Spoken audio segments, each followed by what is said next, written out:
let's just shoot it a little bit about Ben Shapiro. What are your thoughts on Ben Shapiro, or the whole Daily Wire crew as a concept? Like, what do you think about any of them? I have a pretty low opinion of the Daily Wire and pretty much all of its staff. Or personalities, I should say. The whole like pro-Israel thing. It's almost more respectable when it's like Ben Shapiro doing it because it's obvious why he is pro-Israel, but like with Matt Walsh, this is somebody who I've followed for some time, and you can tell just by his Twitter and then clips I've seen. He's certainly hip. He knows that being pro-Israel is not in the interest of America, and yet he's willing to toe the line just because that's where his butter is. That's where his bread is buttered. So in that sense, I have a lower opinion of his, and then as even like disregarding all the Israel stuff, like uh, I'm not really a fan of Michael Knowles or I am so blanking on the old guy's name, Andrew Klavan. Andrew Andrew Klavan. Klavan. Yeah, Andrew He's Klavan. irrelevant anyway. Don't worry about it. Oh yeah, he doesn't seem to have much of a following, but he just seems kind of like a nasty person from what I've seen about him. So I'm not really a super big fan of any of them. But what novel insight do you have, or what's your take on them? Well, I wish I had novel insight. Unfortunately, I do not. I am concerned though a little bit. I did read, and it's pure speculation that they were getting bankruptcy lawyers. So there's worry that there's financial trouble within the Daily Wire, which is why they had to drop, Candace Owens, Brett Cooper, and ultimately they couldn't reach terms with Tim Pool and Steven Crowder. But uh, regardless of that, that's just like, I don't know, just for the audience, I guess. But in terms of their commentary, I do sort of have a problem with their framework. Their framework is essentially this, and I'm going to try to steelman this, all right? Their framework is that every single person is politically biased. So, whether you're getting CNN, MSNBC, Fox, they are politically biased. Obviously, left, right, doesn't matter. We are the ones, we are going to be openly and transparently conservative in our spin on things. So you're not going to get necessarily the facts of the case first. You're going to get a conservative spin with selective facts thrown in there. And that to me is a model that is just awful for in terms of like keeping America informed. Now listen, you can make the responsibility, and I know these spineless cowards would, that it's up to the reader to, research all the facts. I totally get that, but at the same time, I do feel like there is some duty to your audience to try and give them as much of facts as possible. Um, at least to the best of your knowledge. I just doubt that they're doing that. But I mean, in terms of them specifically, Ben Shapiro, I don't like because I don't, I don't agree with him on pretty much anything. There's not a single thing that he thinks can't be solved by the free market and just individual people trying to better their own lives. It's just ridiculous. There's no macro level solutions for him. Now, Michael Knowles, you should give a listen to every once in a while.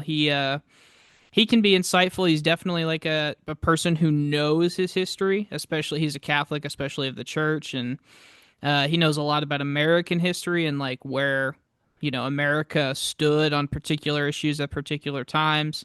I've seen him correct a lot of lefties on stuff, and I'm like, okay, well, he knows his stuff. Like if you're gonna go up against him about anything like that, you're gonna need to know your shit because he's good. Now Matt Walsh, he's laughable, and like I said, Andrew Klavan is irrelevant. So Yeah, I say that as we have 9 subscribers, but you know what I mean. well, we've been doing it for far less long, and we That's don't true. have the big backing of a large platform. So there's that. We'll get there. We'll get there. But Yeah. Hey, and by the way, Ben, if you want, like, if me and Darren, I mean, we'll take the Israel money. Like, if you just want to give us the money, the 150 grand a year a piece sounds good. Yeah, and we'll whatever talking points you want once a week, we got you.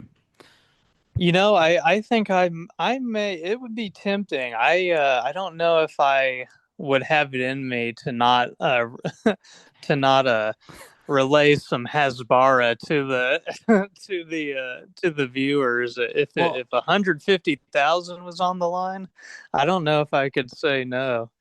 yeah. Yeah, Well, that's here's the thing. I'm waiting for the money before I decide to. I mean, you've seen the oh, what's his name? Tim Dillon, is that his name? Or the fat comedian, the fat gay one. Anyway, oh yeah. he said the same thing. He said, I'm waiting for the money. Like I'm waiting for the Israel money, and then I'll be as pro-Israel as they come. That's good. That's good. But Yeah, I think so too. One of the last ones I wanted to do, and then we can go wherever from here because I think we've already gone a little long, but it's totally okay with me 'cause I'm having a blast. Um, Jordan Peterson. We both have a mutual friend who is well, he's a Jordan Peterson purist, or at least he was for a long. And I think we've all known someone in our life that's that way, right? oh They yeah, just were super. definitely. Me and my family went. And we actually saw him when he was here. We actually went to visit one of his lectures. I think it was the "We Who Wrestle with God," where we basically watched him stand on stage for 30 minutes and mumble to him fucking self and then ultimately say nothing of substance, not a fucking thing, not a single time. And you want to talk about a sophist? That this guy and the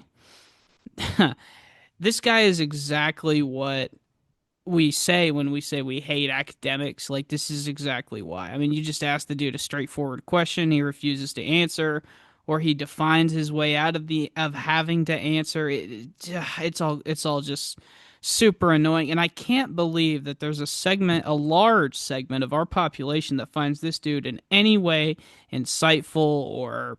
I mean, did you see that recent debate he was on? Would you believe? Oh yeah, one of those liberal kids gave him a smackdown, you know. Oh yeah, I'm playing both of those. Basically, like the guy, basically calls him nothing. Ask him outright, "Are you a Christian?" He refuses to answer. The other dude says, like, "Would you lie to save your family?" He refuses to answer. It doesn't, or like he made him, he made him go down the entire process of, okay, fine, I would tell the least amount of lies possible to save my family. It's like, what are we doing here, dude? Like let me ask you, like, you're married, the audience may not know, but like what would you lie to save your wife's life? Oh yeah, of course. You'd tell as many lies as you fucking thought you had to, man. Like it wouldn't even be like it's not even a discussion, right? And Oh yeah. I know people with kids or grandkids, right? And it's like, would you lie to save their life? And they're like, are you kidding? Just lie? That's it? Like, are you kidding me? Like, Yeah. Yeah. it doesn't. I don't know. He doesn't make any. So what are your thoughts? I'm kind of rambling here, but like, Well, what do you think? no, you're fine. I think what all you said was good, and I agree that especially on that point where you said he was kind of a sophist. I remember, first realizing this. I think it was in college, actually. I was like, this guy is a charlatan. Like, he doesn't say anything of substance. And honestly, like, okay, again, like, I don't want to be punching down. So let me know if this crosses over into that territory, but he kind of almost strikes me as like slightly like mentally ill, perhaps. Have you noticed like he cries a lot? God. Well, and I don't want to do this because it's not fair, so I'll probably edit this part out, to be honest with you. But he's a recovering pill addict, if you didn't know. Like, and I mean, a Oh, severe. He went several stints overseas. I think it was in Russia. His daughter has opened up about this a lot, but he's To clarify, like we've clarified so many times, Dad and I both were on psych meds for over 10 years, prescribed to treat major depressive disorder. Major depressive disorder is not a joke. It ruins your life. but I wouldn't ever use that as a reason for why I didn't like him or his commentary. I think that's got nothing to do.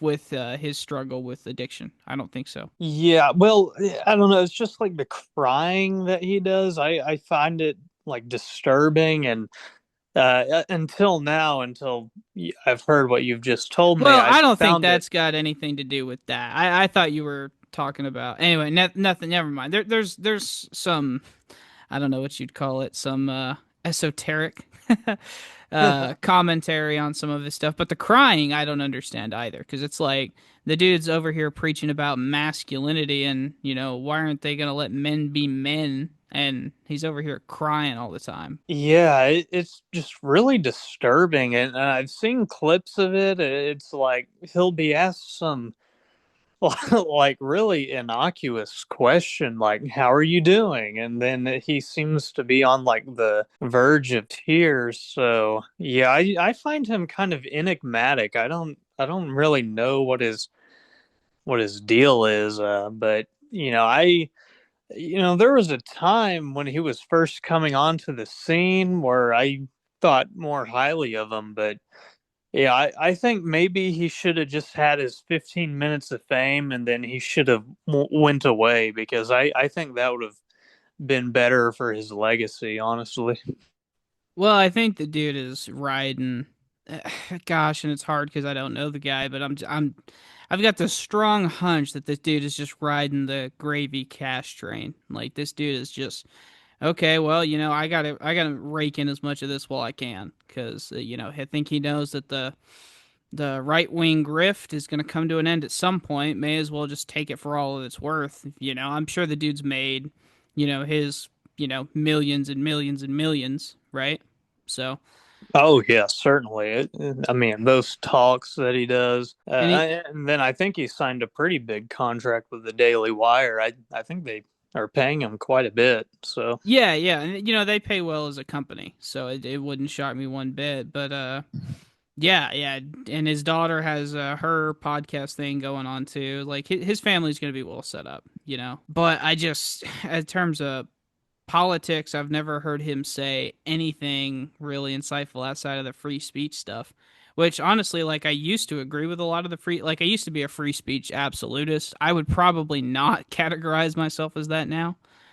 But it's not because of him. It's just I just don't buy the arguments anymore. But that was kind of his real start, right? Was free speech, and then it became like now I'm just gonna overly obsess about trans issues, and I'm just like, that's kind of gross. Like you can't, yeah, yeah, it's like it's been played out too. It's almost one of those things. It's like, yeah, I'm not a fan of it, but I really don't even want to hear about it anymore. yeah. It's like, can't we just go back to pretending that this didn't exist? It's not a problem, Yeah. Like let's just ignore Yeah. this, downplay this, do whatever. But and it's the same with like Matt Walsh. Did you ever see that Joe Rogan clip where it's like Matt Walsh thought that millions of children had been castrated? Like Oh yeah. Yeah.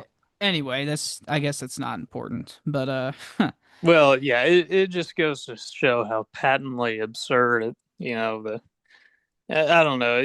It was like the new satanic panic. It was like the trans panic. you know. no, for sure, for sure. And like we may find it icky or gross, but like it would never be the forefront of our politics. You know what I mean? Like it would never. Yeah, yeah, it's certainly not something that I could ever fathom talking about multiple episodes in a row, or Yeah, yeah. Why would you talk about that, Darren? Well, we could talk about Israel every single freaking time. It's exactly, exactly. Now God dang that's it. something of substance. God dang it, Darren. God dang it. That's funny.